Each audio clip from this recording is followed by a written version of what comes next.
Millionaire marries an ugly beggar for a bet, but what he discovers on their wedding night shocks him. Before watching the video, please leave a like and subscribe to support the channel.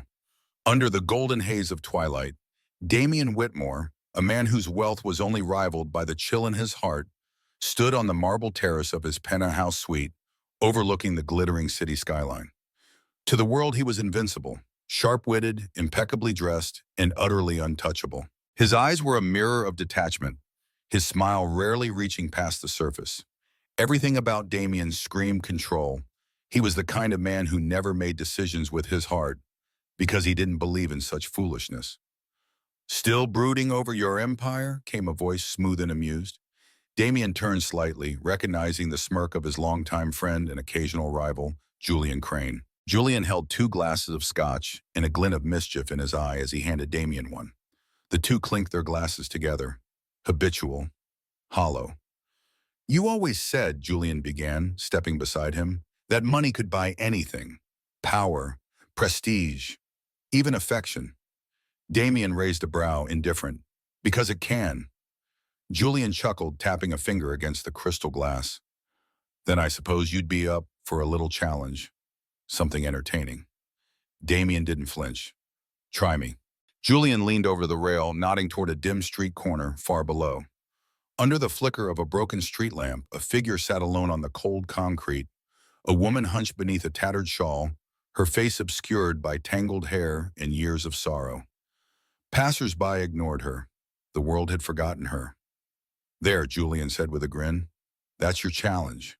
Damien glanced downward, unimpressed. "She's a beggar." "She's your next conquest," Julian replied. "Marry her. Turn her into a lady of society. Keep her under your roof for 3 months. And if you succeed," he sipped his drink, pausing for effect, "I'll wire you $2 million. No loopholes, no excuses." Damien stared at the woman in silence. She looked like a ghost clinging to the edge of existence. Barefoot, thin, worn from battles no one else could see. But in her stillness, something stirred, a faint resilience, a whisper of pride buried beneath the layers of neglect. He didn't see her humanity. He didn't care about her pain. To him, she was a project, a game, a bet, a pawn. "You underestimate me, Julian," Damien said, that familiar icy smile curling on his lips. "Consider it done." That night, the city below bustled in ignorance, unaware of the cruel wager that had just been made. Moments later, the lonely silence of the woman's world was shattered by the polished footsteps of a man who never belonged in her orbit. Her name was Lila Moreau. Once, long ago, she dreamed of becoming an artist, of painting the world as she saw it, wild and full of color. But dreams had no place on the cold concrete. Life had taken everything: her parents, her education, her dignity. All that remained was survival. She sat silently, a paper cup by her side collecting pity coins, her eyes fixed on the ground as Damien's shadow loomed closer. "You," Damien said curtly, and she looked up, startled. The sight of him, sleek suit, polished shoes, skin that had never known hunger, was so absurd in her world. She almost laughed. "What do you want?" she asked, her voice hoarse from the cold. He knelt, eyes scanning her face as though inspecting merchandise. "I have a proposition. I'm not a street performer." "No," he replied, unbothered. "You're going to be my wife." Lila blinked. Her brain couldn't even process the absurdity of his words. "What did you just say?" "You heard me. 3 months. In exchange, I'll give you enough money to start a new life. No strings, no romance, just appearances." She scoffed. "Are you insane?" He didn't answer. Instead, he made a call, and within moments, a black luxury car rolled up beside them. The driver stepped out, opening the door without a word. Lila hesitated, staring at the open car door like it was a trap, but the chill in her bones reminded her that sleeping on concrete would kill her before pride ever did. And so, with trembling limbs and 1,000 doubts swirling in her chest, she stepped into the car and left behind the street corner that had been her prison. She didn't know what lay ahead. She didn't even know his name yet. But something inside her whispered that this decision would change her life forever, for better or worse. The wedding was as cold as the contract that bound them, quick, legal, and devoid of affection. No flowers, no music, no vows from the heart. Just ink on paper, two witnesses, and a judge who barely looked up as he pronounced them husband and wife. Lila Moreau, once just a forgotten figure on the street, was now Mrs. Damian Whitmore, married not by love or fate, but by the whims of a millionaire playing a dangerous game. As the courthouse doors clicked shut behind them, a chill ran down her spine. Not from the winter air, but from the feeling that she had just stepped into a gilded cage with no key of her own. The car ride to the mansion was a study in silence. Damien, as usual, was lost in his phone, emails, trades, numbers that seemed to matter more than people ever did. Lila sat beside him, her hands folded in her lap, watching the city blur by through tinted glass. 100 thoughts screamed in her mind, but none made it to her lips. What had she done? What was she now? A wife? A servant? A symbol? When the car finally pulled through the wrought iron gates of the Whitmore estate, her breath caught in her throat. The mansion loomed like a monument to everything she'd never known. White stone walls, towering columns, windows so large they reflected the sky itself. Gardens stretched like royal carpets on either side of the driveway, every petal perfect, every blade of grass cut with surgical precision. It was beautiful, yes, but not warm, not kind. It looked like something out of a dream and felt like the beginning of a nightmare. Inside, staff lined the foyer like soldiers awaiting orders. Damien introduced Lila with the same flat tone he might use to unveil a new luxury car. This is my wife. She'll be staying here for the next few months. Treat her with the same respect you show me. No smile, no hand held in hers, just business as usual. They showed her to her room, not their room, her room. A suite down the hall from Damien's. It was stunning. Soft lighting, elegant furniture, closets already filled with designer clothes in her exact size. But as she stood in the middle of it all, surrounded by silk and scentless roses, Lila felt more alone than she ever had sleeping under a bridge. Everything in that room had been chosen for her, by someone who didn't know her, someone who didn't care to. That night, Damien knocked once before stepping inside. His eyes scanned the room, then settled on her standing near the window. "You've settled in?" he asked, voice smooth but distant. "I suppose," she answered quietly. He nodded once. "Tomorrow we begin the transformation. Stylists, etiquette instructors. You'll need to be ready for a fundraiser next week." Lila turned to him, eyes narrowing. "Is there any part of this where I get to be myself?" Damien paused. "You agreed to the terms." She looked away, jaw tightening. "I didn't know it would feel like this." He didn't respond, just stared at her for a long moment, then turned and left without another word. The door closed behind him with the softest click, but it felt like a wall slamming shut. The days that followed blurred into a rhythm of exhaustion and silence. Lila's mornings began with wardrobe fittings, followed by posture training and diction lessons. Even the way she walked was critiqued, too fast, too casual, too common, and she was coached on which forks to use, which wines to sip, how to nod without seeming subservient. The staff treated her with polite distance, unsure whether she was a guest, an imposter, or something else entirely. And Damien? He was everywhere and nowhere. Present in the halls, always dressed in his sharp suits, always barking into a phone or staring at spreadsheets, but never present with her. At dinner, he sat at the opposite end of a table long enough to seat 20, speaking only when necessary. Occasionally, their eyes would meet across the crystal and candlelight, and for a fleeting second, Lila would wonder who he was beneath all that armor. But he'd always look away first, as if remembering she was a prop, not a person. Yet even in the midst of this elegant prison, Lila's spirit refused to die. At night, when the mansion slept, she would return to her room, strip away the mask, and sit by the window staring up at the stars. In those moments, she remembered the girl she used to be, the one who loved colors and stories and laughter. She wondered if Damien had ever loved anything, or anyone. Had he always been this cold? One night, unable to sleep, she wandered into the music room, a space she hadn't dared enter before. It was dimly lit, silent. A grand piano stood in the corner like a forgotten relic. She sat on the bench, her fingers brushing the keys. Softly, hesitantly, she played a melody she remembered from her childhood. The notes were simple but full of longing. She didn't know Damien had been standing in the doorway watching. "You play," he said softly. Lila jumped, startled. "I used to." He nodded, walking slowly toward the piano. For the first time, he didn't look like the man who had made her into a wager. He looked tired, human. "That was beautiful," he said, almost like a confession. Lila searched his face for sarcasm, found none. "Why did you choose me?" she asked, her voice barely a whisper. "Out of all the people on that street, why me?" Damien hesitated. "Because you looked like you had nothing left to lose." She nodded slowly.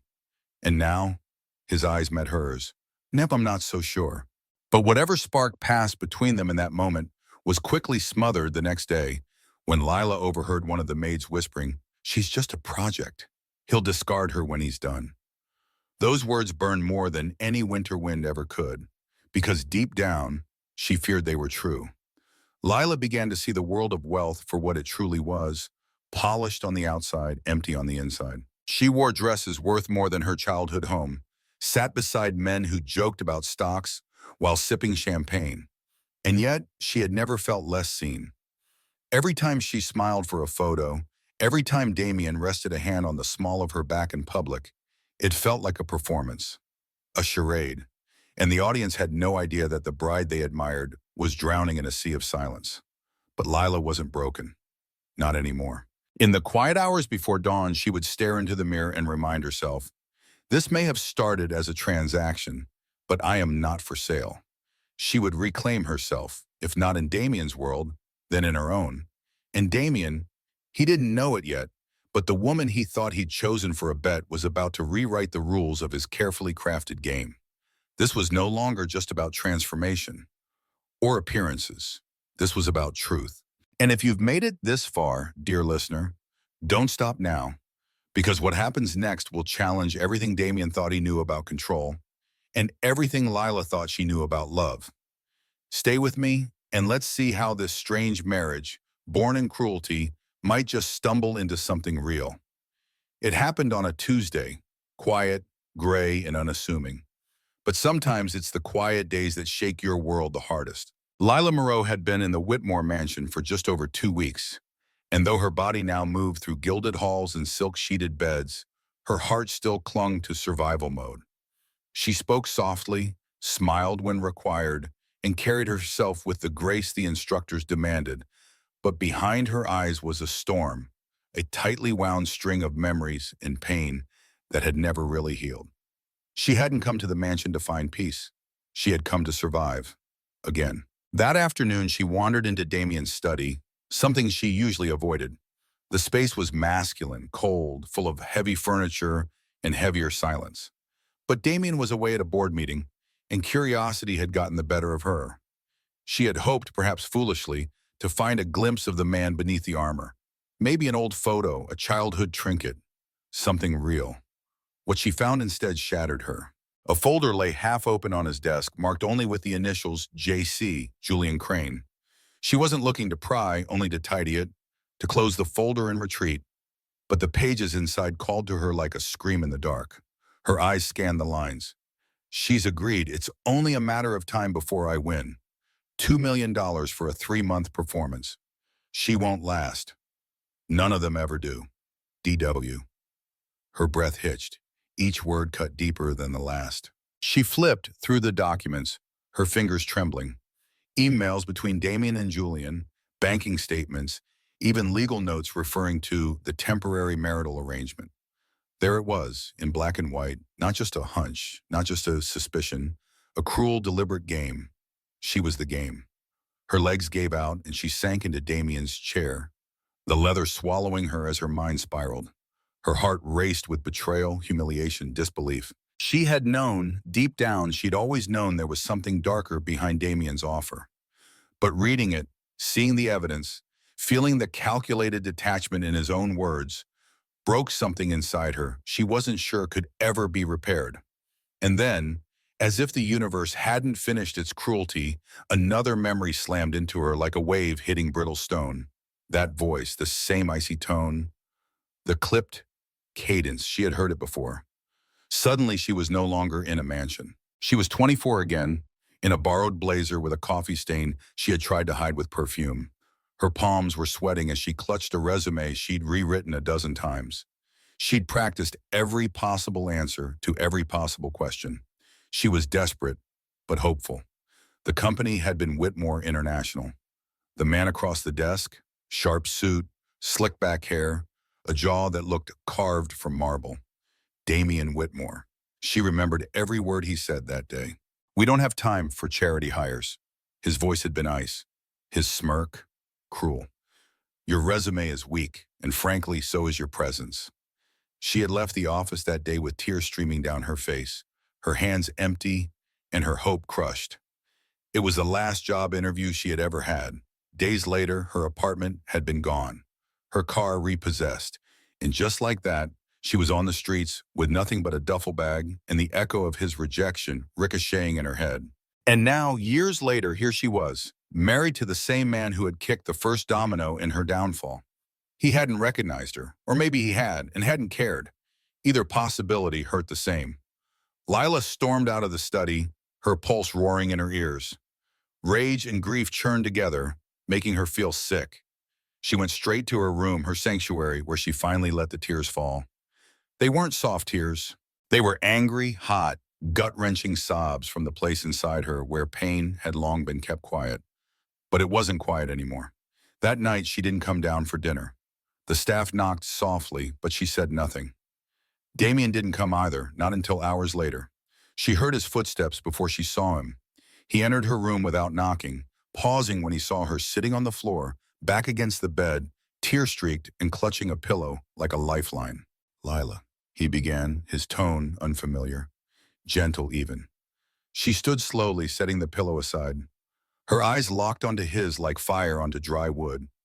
"Did you know who I was?" she asked, voice hollow. "Back then, when I came to your company looking for work." Damien blinked, thrown off. What are you talking about?" She stepped closer, her voice gaining strength. "I sat across from you. I wore a green blazer. My resume was printed on cream paper because I read that it stood out. You looked at me like I was garbage. You told me I didn't belong, that I wasn't worth your time." Damien's expression shifted, uncertainty flickering into something that looked dangerously close to guilt. "I interviewed hundreds of people. I remember you." Her voice cracked, but she didn't look away. "You were the beginning of the end for me. After that, everything crumbled." "I didn't know." Damien's voice was soft now. "Layla, I'm sorry." But she wasn't finished. "And then," she said bitterly, "you found me on the street. Recognized me or didn't, it doesn't matter, because to you I wasn't a person. I was a wager, a plaything, a pawn for your ego and your friends' amusement." Damien stepped forward. "It wasn't like that. It was exactly like that. I read the emails, the contract, I know everything." He froze, his face draining of color. Lila let out a hollow laugh. "You know what hurts the most? Not the fact that you married me for a bet. Not even the fact that you ruined my life once already. It's the fact that I started to believe you might be more than just this." She gestured to him, his tailored suit, his clean hands, his sterile expression. "I thought maybe there was something human behind the arrogance. But I was wrong." Damien tried to speak, but no words came. And Lila? She was already walking past him, out the door, down the long corridor of the mansion that now felt like a tomb. She didn't sleep that night. Instead, she packed a small bag, took some of the plain clothes she'd kept tucked behind the gowns, and waited until the estate was asleep. Then, barefoot and shaking, she climbed down the vine-covered trellis outside her window. The wind bit into her skin, but it didn't matter. She had known worse. She walked through the night, across empty sidewalks and flickering lamplight, until she reached the city center. There, she curled up on a weathered bench, her head against the armrest, her mind a storm of grief and anger and loss. The next morning, the world went on without her. But back in the mansion, Damien awoke to an empty room, and something he hadn't felt in years: fear. He tore through the halls, calling her name, demanding answers from the staff. When he reached her room and saw the open window, the missing Bearmamen, the imprints on the trellis, something broke inside him. And this time it wasn't pride, it was guilt. It was regret. It was the terrifying realization that he hadn't just lost a bet. He'd lost something real. And now it might be too late to get it back. The city felt colder than she remembered. As dawn broke over the skyline, Lila Moreau sat hunched on a bench in a forgotten corner of the park, her breath visible in the frigid morning air. Her thin coat did little to shield her, and every part of her body ached. Her feet blistered from walking barefoot, her legs numb from exhaustion. But it was her heart that bore the real weight. It throbbed with betrayal, humiliation, and the raw sting of memories she had buried for years. She wasn't just running from a mansion. She was fleeing a man who had ruined her life twice. Once with a dismissive glare in an interview, and again with a ring slipped on her finger for the sake of a cruel bet. She had been nothing more than a wager, a challenge, a game piece in a world where people like her were never meant to matter. And yet, in the quiet pain of that morning, curled up on a park bench with dew clinging to her eyelashes, Lila refused to let herself become a victim again. She had survived worse. She had risen from rock bottom once before, and she would do it again. Not for Damien, not for revenge, but for the girl inside her who still wanted to believe she was worthy of something better.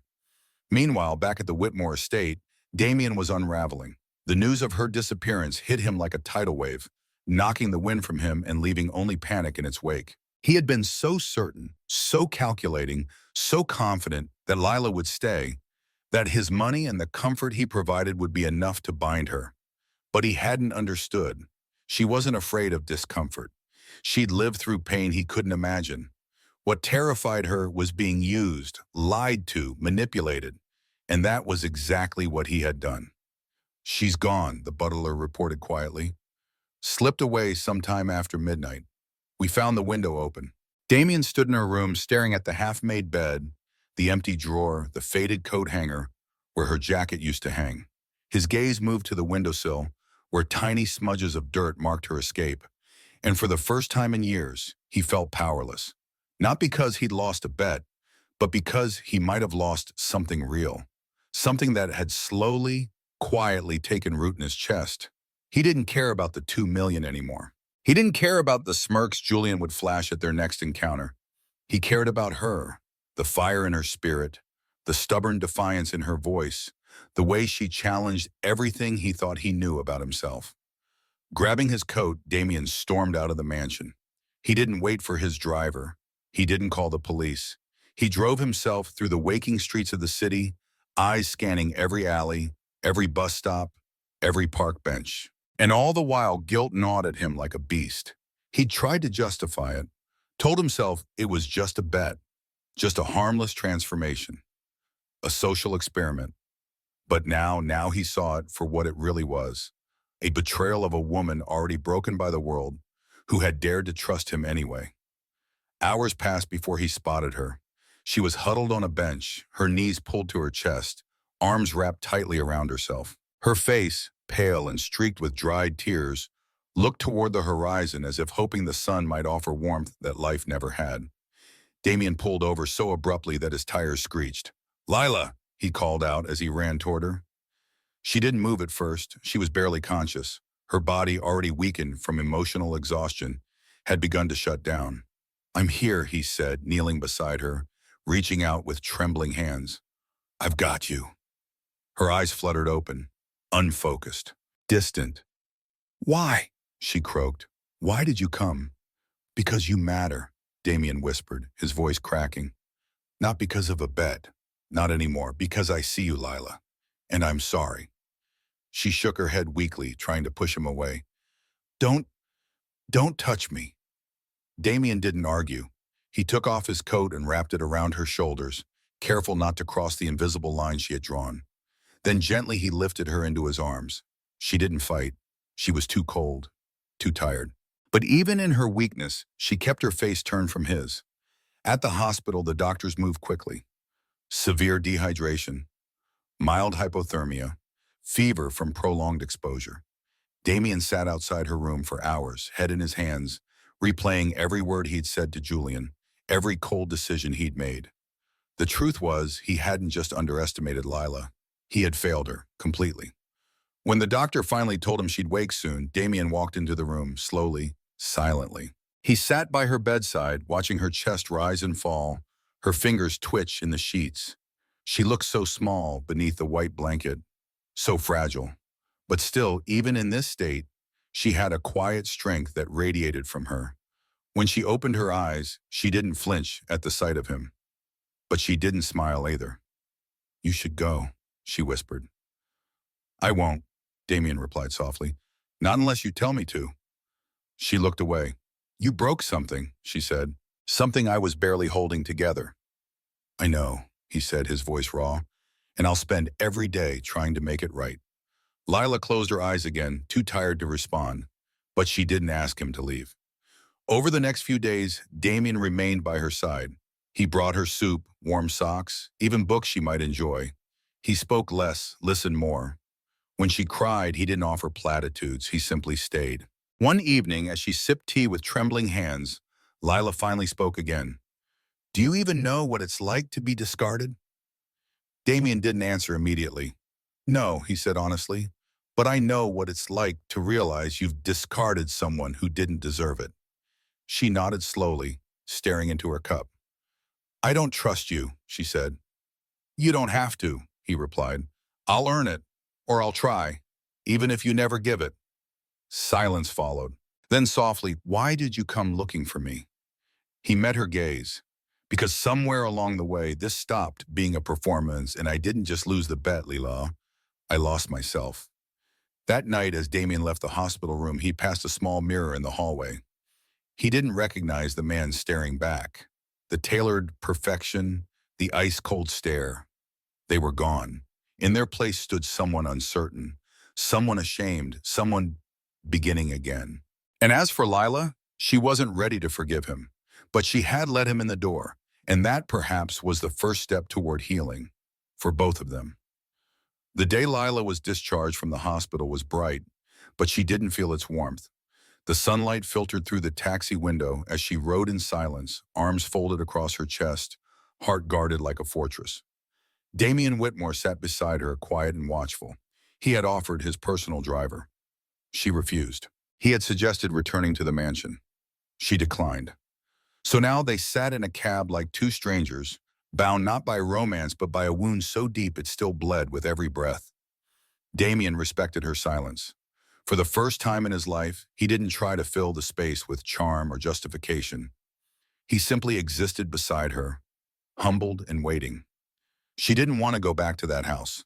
That place, though draped in luxury, felt like a palace of lies. But she had nowhere else to go. No family. No friends who hadn't disappeared with her dignity when she fell. So she agreed to return, not because she forgave him, but because she needed somewhere to stand while she figured out what forgiveness even looked like.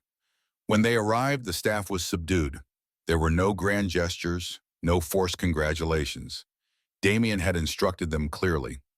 No one was to treat her like a guest or a showpiece. She was simply Lila now.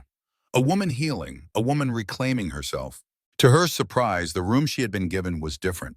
Smaller, simpler. Gone were the designer gowns and glass cabinets. In their place stood an easel, a stack of canvases, and a small table with oil paints and brushes. She stood in the doorway, stunned. "I remembered what you said once," Damien murmured from behind her, "that you used to paint. I thought you might want a space of your own." She said nothing.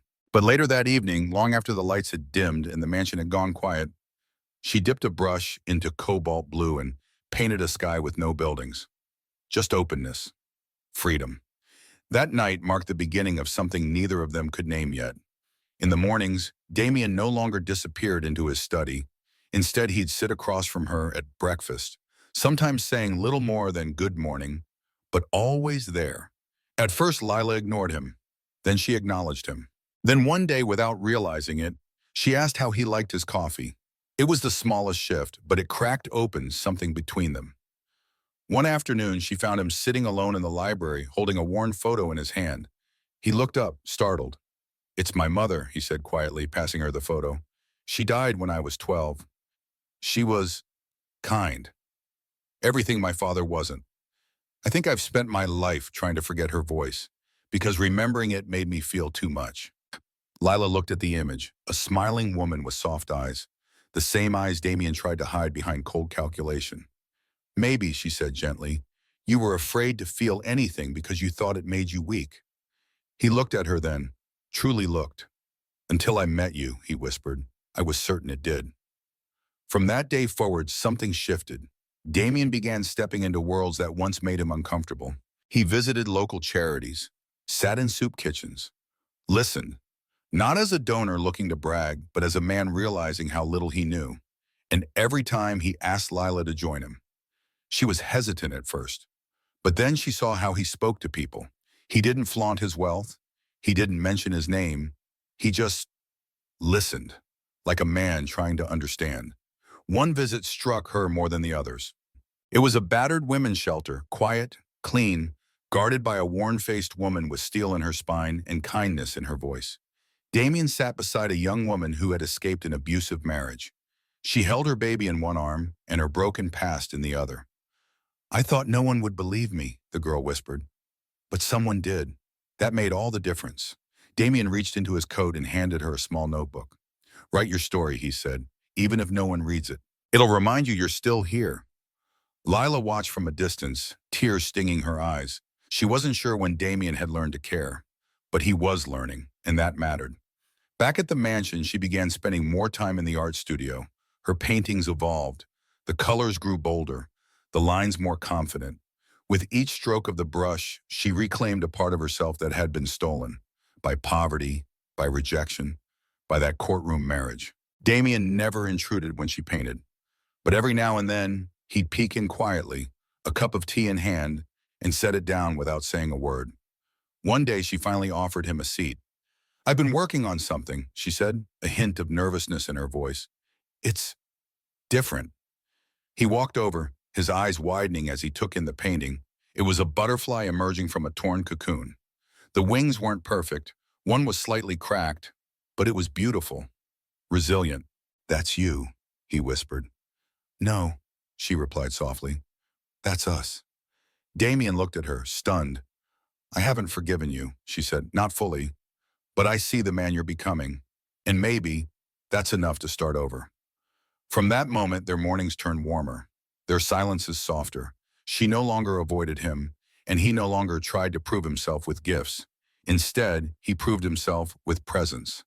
One evening, she found a letter slipped under her door. It was handwritten. Lila, I know I may never deserve your trust again, but every day I wake up wanting to be the man who does. Not because of guilt, not because of a bet long ended, but because of the way you carry strength like poetry, because you showed me the difference between power and purpose. I'm not asking for anything. Just thank you, Damien. She folded the letter and pressed it to her heart. Maybe people could change. Maybe redemption wasn't about grand gestures, but about showing up day after day, trying again. That night, as the sky turned gold over the mansion, Lila stood by the balcony, watching Damien below, tending to the small garden he'd started. His hands dirty, his tie forgotten, his gaze soft. And for the first time since their sham wedding, she smiled. Not because she was healed, but because healing had finally begun. And dear listener, if you've made it this far, stay with us. Because in the next part of their journey, both Damien and Lila will face the true test of transformation, not only in themselves, but in each other. Trust, once shattered, doesn't return with an apology. It grows slowly, like a wounded flower reaching for light after a storm. Lila Moreau understood this truth better than most. She had spent too many nights curled under bridges, too many mornings chased off sidewalks, too many days invisible to the world. Now she stood inside a mansion where every chandelier sparkled and every meal arrived on silver trays. But none of it mattered if her heart was still locked behind walls built from pain. And yet, something was changing. Not just in Damien, but in her. Since that night in the hospital, since reading his letter, since painting that fractured butterfly, Lila had begun noticing things she'd never seen before. How Damien leaned in to listen when she spoke. How he corrected his employees gently instead of with sharpness. How he'd taken to leaving a cup of herbal tea outside her art studio door every morning. Never knocking, never expecting thanks. She began to notice the absence of arrogance, the presence of patience. One morning, she passed by the dining room and paused in the doorway. Damien was reading, not a finance report or business brief, but a worn copy of To Kill a Mockingbird. His expression was focused, contemplative. She didn't say a word, just lingered for a moment before continuing on her way. Later that evening, she found the same book waiting on the arm of her chair, a small note tucked inside. You once said you liked stories about people finding their voice. This one reminded me of you. And slowly, ever so slowly, something in her heart stirred. That week, Damien invited her to join him at a community event he'd been funding quietly for years, a scholarship program for girls from underprivileged neighborhoods. Lila hesitated at first, unsure if her presence would be welcomed or if she'd feel like an imposter again. But when Damien looked at her with those honest, unguarded eyes, she agreed. One event, she told herself. Just one. But it wasn't just one. It was the beginning of many. At the scholarship event, Lila met Maya, a 16-year-old girl with tangled hair, calloused hands, and eyes that flickered with fear. She reminded Lila of herself, sharp and shy, and used to being stepped over. They talked for nearly an hour. Maya told her about her dreams to study architecture and design safe homes for women like her mother who had nowhere to go.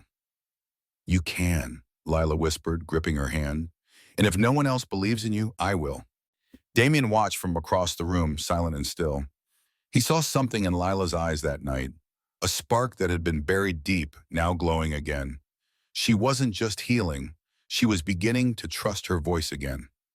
On the ride home, the silence between them was different. Not heavy, not cold, but thoughtful, comfortable even. I didn't know you had that in you, Lila said softly, watching the city lights flicker past. Damien glanced at her. Had what? The ability to just sit and listen, without needing to fix or command. He smiled faintly. I've been practicing.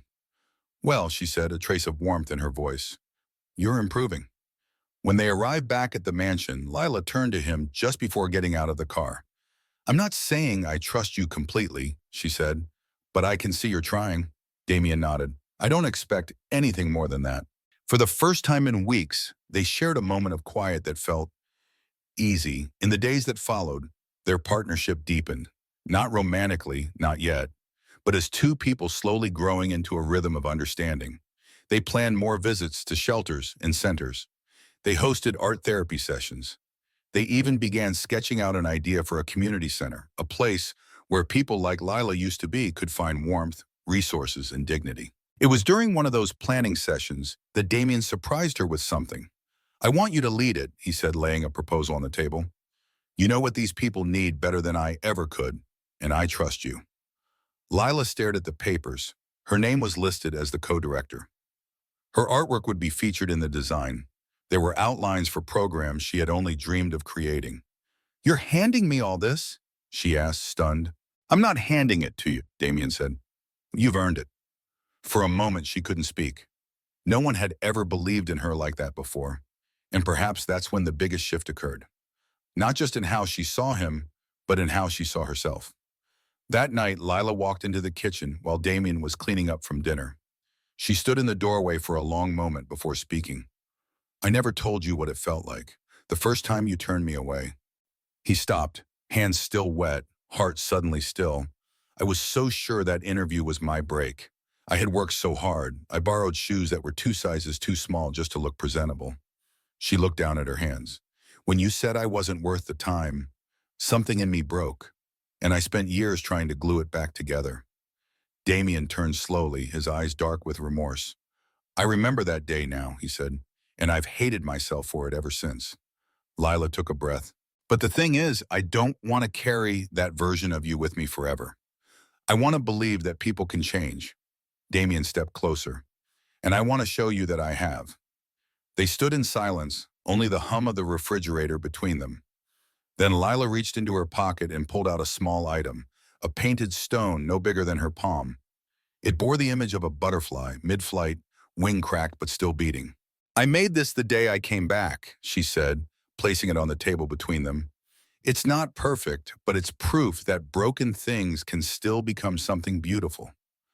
Damien looked at the stone, his throat tightening. Thank you, he whispered. And in that simple exchange, in that moment of vulnerability between two broken souls, trust real trust, began to take root. It wasn't fast, it wasn't easy, but it was real. Because what comes next? It's the moment you've been waiting for. Love never arrives with fanfare. It doesn't knock loudly or declare itself with grand gestures. Not the kind that lasts, anyway. Real love creeps in like morning light, seeping into the cracks left behind by long nights of silence and sorrow. For Lila Moreau, love was not a sweeping emotion, but a quiet realization. One she tried not to name, even as it bloomed inside her. She had not forgiven Damian Whitmore completely. The wounds were still there, but she had stopped flinching when she looked at him, and somewhere along the way, her heart had stopped whispering, "Be careful," and started asking, what if? What if he's different now? What if he's real? What if this could become something more? It started in the small moments, a shared laugh over burnt toast, a quiet glance across the car on their way back from a shelter visit, the time he helped her carry her canvases without being asked, and the way he handled them like they were made of glass. One evening, as autumn cast gold over the mansion garden, Damien invited her for a walk. He didn't dress up, he didn't plan a speech, he simply waited at the door with his sleeves rolled up and a look in his eyes that was different. Not confident, not cold, hopeful. They walked side by side along the winding stone path that curved through trees bursting with red and amber leaves. The air smelled like earth and change. Lila kept her arms crossed, not out of distance, but to feel grounded. Her thoughts fluttered like the wind through the branches. Damien stopped beside an old wrought iron bench and motioned for her to sit. She hesitated, then nodded. "This was my mother's favorite spot," he said softly. "She used to bring me out here after my father left for meetings. We'd sit in silence, or she'd hum something. Always something but soft. I never understood it then.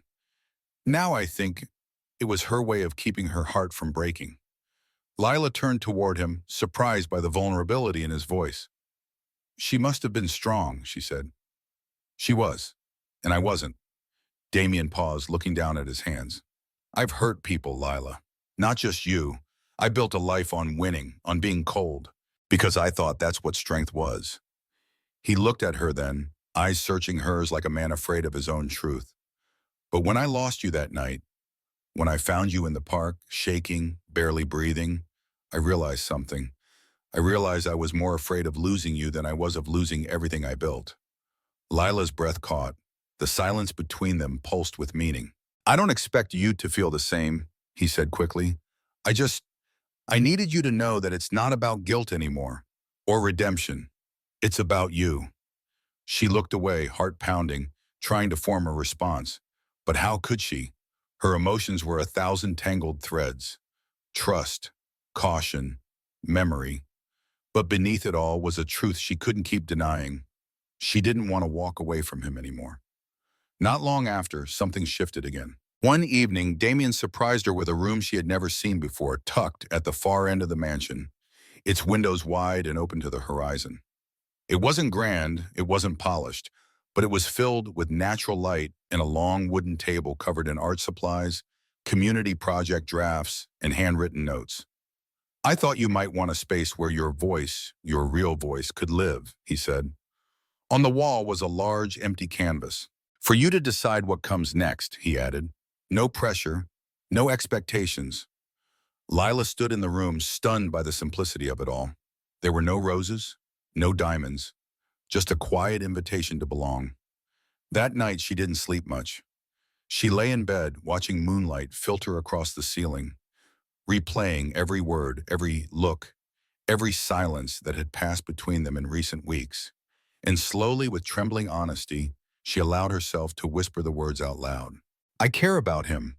It wasn't a declaration, it was a confession.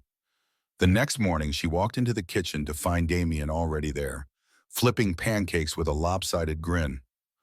"They might be inedible," he said sheepishly. "I watched 3 YouTube videos, but I'm pretty sure I offended the entire concept of breakfast." Lila laughed, a real bright laugh, and for the first time in weeks, she stepped close to him without flinching. "Let's start over," she said, reaching for a plate. "From here, not from the past." Damien paused, stunned, then nodded. "From here." Later that evening, as they sat under the stars on the back patio, Lila brought something with her, a new painting.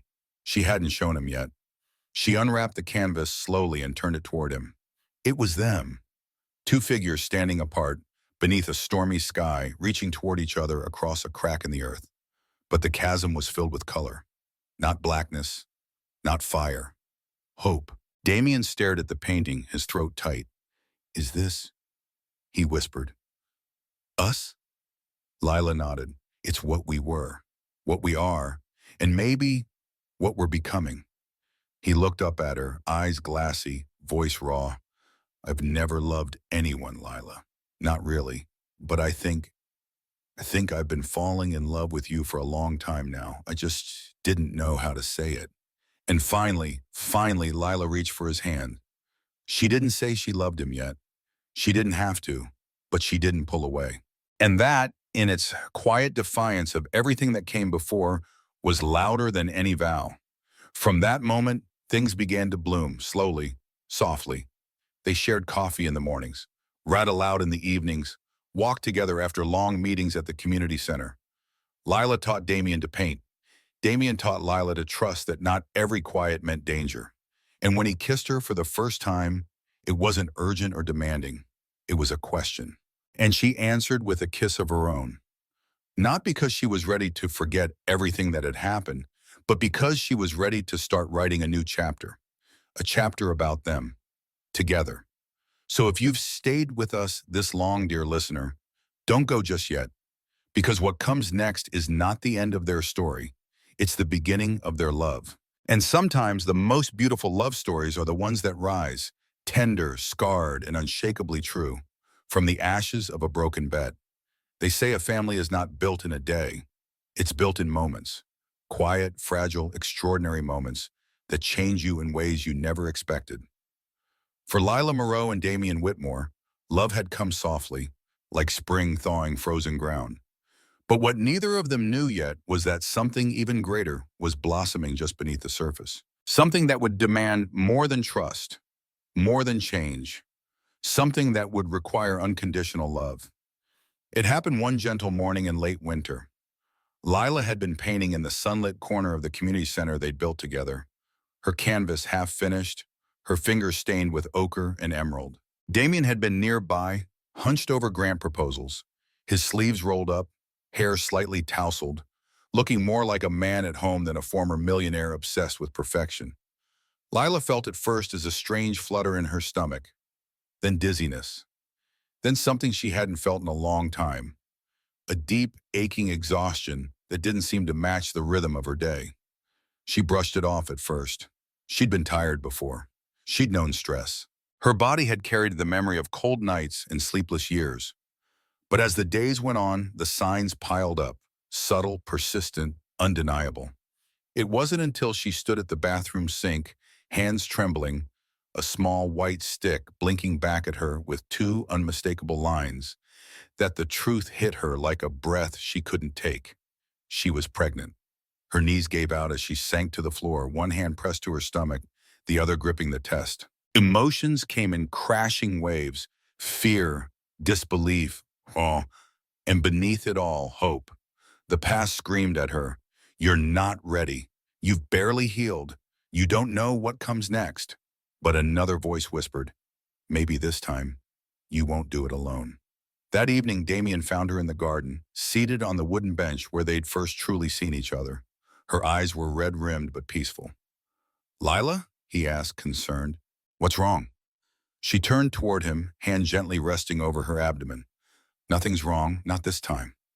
He tilted his head, confused, and then she smiled. "I'm pregnant, Damien." For a long moment, the world stood still. The trees swayed, the birds sang, and Damien didn't say a word. He only blinked, and then knelt in front of her, slowly, reverently, his hand shaking as he reached to place one over hers. We're going to have a baby," he whispered. Lila nodded, eyes brimming with tears. And what came next was not the Damien of old, not the man of wealth and contracts and cold calculations. He buried his face in her lap and wept. "I don't know how to be a father," he confessed through the tears. I never had one who cared. Lila stroked his hair gently. Then we'll learn together. We'll make our own way. From that moment on, everything shifted. They prepared not just their home, but their hearts. Damien converted one of the mansion's unused rooms into a nursery. He painted the walls himself, even though he hated painting, and accidentally turned half the floor pink. Lila laughed when she saw it. She'll love it, and she said, you just gave her her first sunset. They didn't hire a decorator. They didn't outsource the joy. Every stuffed animal, every mobile, every piece of baby furniture was picked with care. Together. As the months passed, Damien became a different man entirely. The boardroom began to see less of him. The community center saw more. He no longer measured his worth by profit margins, but by the warmth in Lila's eyes, the heartbeat he heard at every ultrasound, the way his hands fit around hers as they planned a future as a family. And Lila, she glowed. Not in the way magazines describe, but in the way women do when they have reclaimed their power. She taught art classes to young mothers. She mentored girls who had known what it meant to be abandoned. She stood tall, belly full, spirit grounded, heart open. They decided to name her Grace, not because it was trendy or elegant, but because that's what she represented. A second chance, a miracle neither of them expected. The day Grace was born was quiet.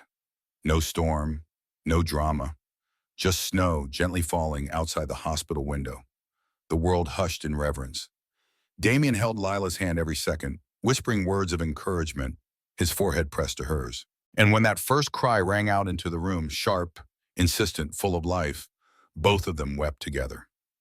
She's perfect, Lila whispered. Damien held her close, just like her mother. In those first sleepless nights, they didn't take turns. They stayed up together. Damien learned to swaddle with trembling hands. He fumbled with bottles and diaper tapes and lullabies, but he never walked away. Lila watched him night after night, humming to their daughter in a voice so soft it barely touched the air. He had once broken her, but now he was healing her. Through his presence, through his love, through grace. The mansion, once echoing with silence and shadows of status, became a home. Laughter filled the halls. Paintings lined the walls.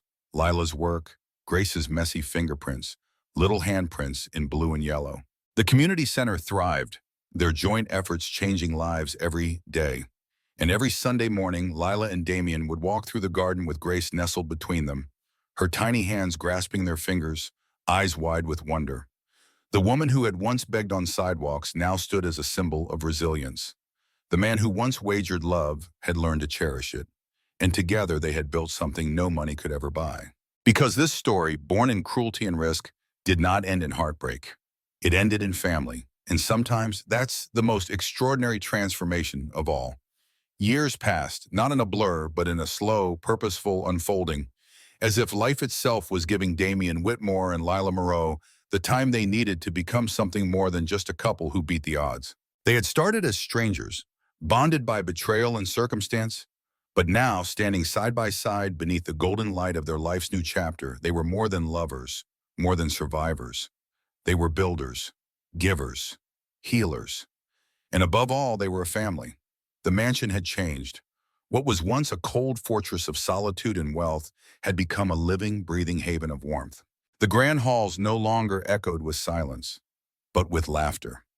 Grace's giggles as she chased the family dog, Lila's voice humming while painting in the sunroom, the sound of dinner plates clinking around a shared table filled with conversation. The space had lost its sharp edges and gained soft corners, finger-painted canvases, books stacked by reading chairs, drawings taped to the fridge. Love lived there now, in every crack of wood, every patch of light. But perhaps the greatest transformation had occurred not within the home, but within Damien himself. The man who once treated people like chess pieces now sat in community meetings with notebook in hand, listening more than he spoke. He no longer wore tailored armor to shield himself. These days, he wore rolled-up sleeves, smile lines, and a quiet humility that made people forget he used to own half the skyline. Because now he was building something greater than an empire. With Lila at his side, they expanded their community center, turning it into a hub for second chances. It was no longer just a place to feed the hungry or teach basic skills. It became a sanctuary for the forgotten, a launch pad for the lost, a garden of growth where broken stories were rewritten every day. There was a wing for young mothers, many of whom saw in Lila a reflection of their own pain, and in Grace a vision of hope.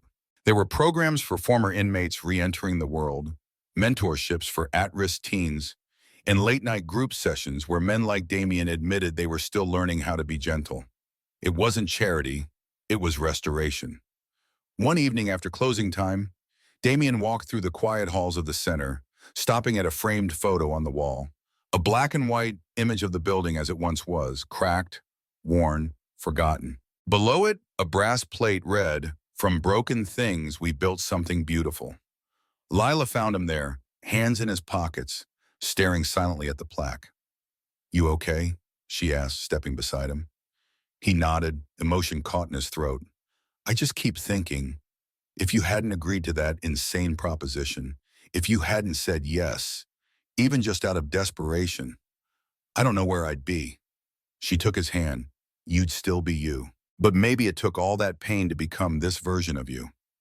He looked at her, then, with the same eyes he had the day Grace was born. "No, it took you."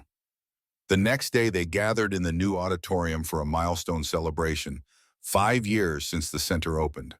The room was packed with lives they'd touched, children now thriving in school, parents who had found work, artists, teachers, nurses, once just names on forgotten lists. Lila stepped onto the stage, microphone in hand, her voice trembling, slightly but firm. "I was once a girl who slept on the sidewalk outside a restaurant that served meals I couldn't afford. I remember what it felt like to be invisible. I remember thinking, maybe I deserve this. But someone believed in me, even if it took him a long time to show it. And that belief became a bridge to something more."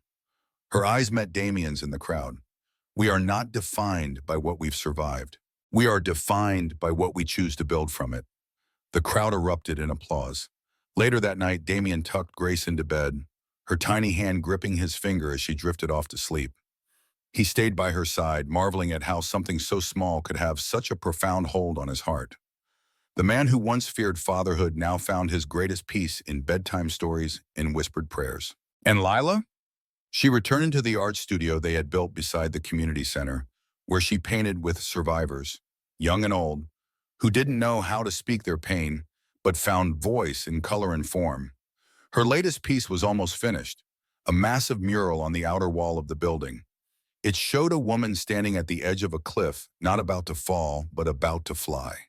Behind her were hands, not pulling her back, but lifting her upward. And in the sky, a butterfly, cracked wing but soaring. When it was unveiled, people wept. Because it wasn't just Lila's story anymore. It was theirs too. It was about the man who turned a cruel bet into a promise. The woman who rose from ashes and made them bloom. The daughter who would grow up surrounded by truth, not illusions. And a legacy that would echo far beyond one mansion or one city. Years from now, long after Grace was grown, and the world had forgotten who Damien Whitmore once was in the financial pages, they would remember this. That a broken millionaire and a forgotten woman dared to love, to change, and to give. That together they rewrote the ending. Not with riches, but with redemption. So if you're still with us, dear listener, after all the pain, all the betrayal, all the moments that made you want to shout, "Don't forgive him," or "walk away," maybe now you understand. Forgiveness doesn't mean forgetting. It means choosing to believe that the past can shape you without defining you. It means seeing the broken pieces not as failures, but as part of a mosaic more beautiful than perfection could ever be. And love, real love, it grows quietly, rooted in truth, watered by time, fed by grace. Just like this family, just like this story. This wasn't just about a cruel bet or a broken man finding redemption. It was about something real. Something we all face at some point in our lives. Being underestimated, being broken, and daring to heal anyway. From Lila's journey, we learned that your past doesn't define your worth. You are not where you've been. You are what you choose to build next. And from Damien's transformation, we're reminded that change is possible by form, but only when it comes from the heart. It's not about saying the right words.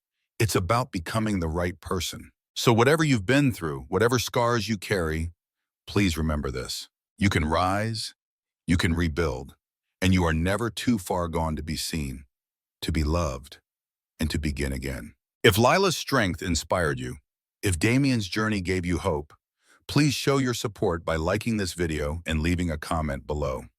Just write, "I believe in second chances." Let's flood the comments with love for these characters and for anyone who's ever needed grace. And if you'd like to hear more emotional, healing stories like this, stories that make us feel, reflect, and grow, don't forget to subscribe to the channel and turn on the notification bell so you never miss the next chapter of these unforgettable journeys. Thank you for spending this time with us. We'll see you in the next story.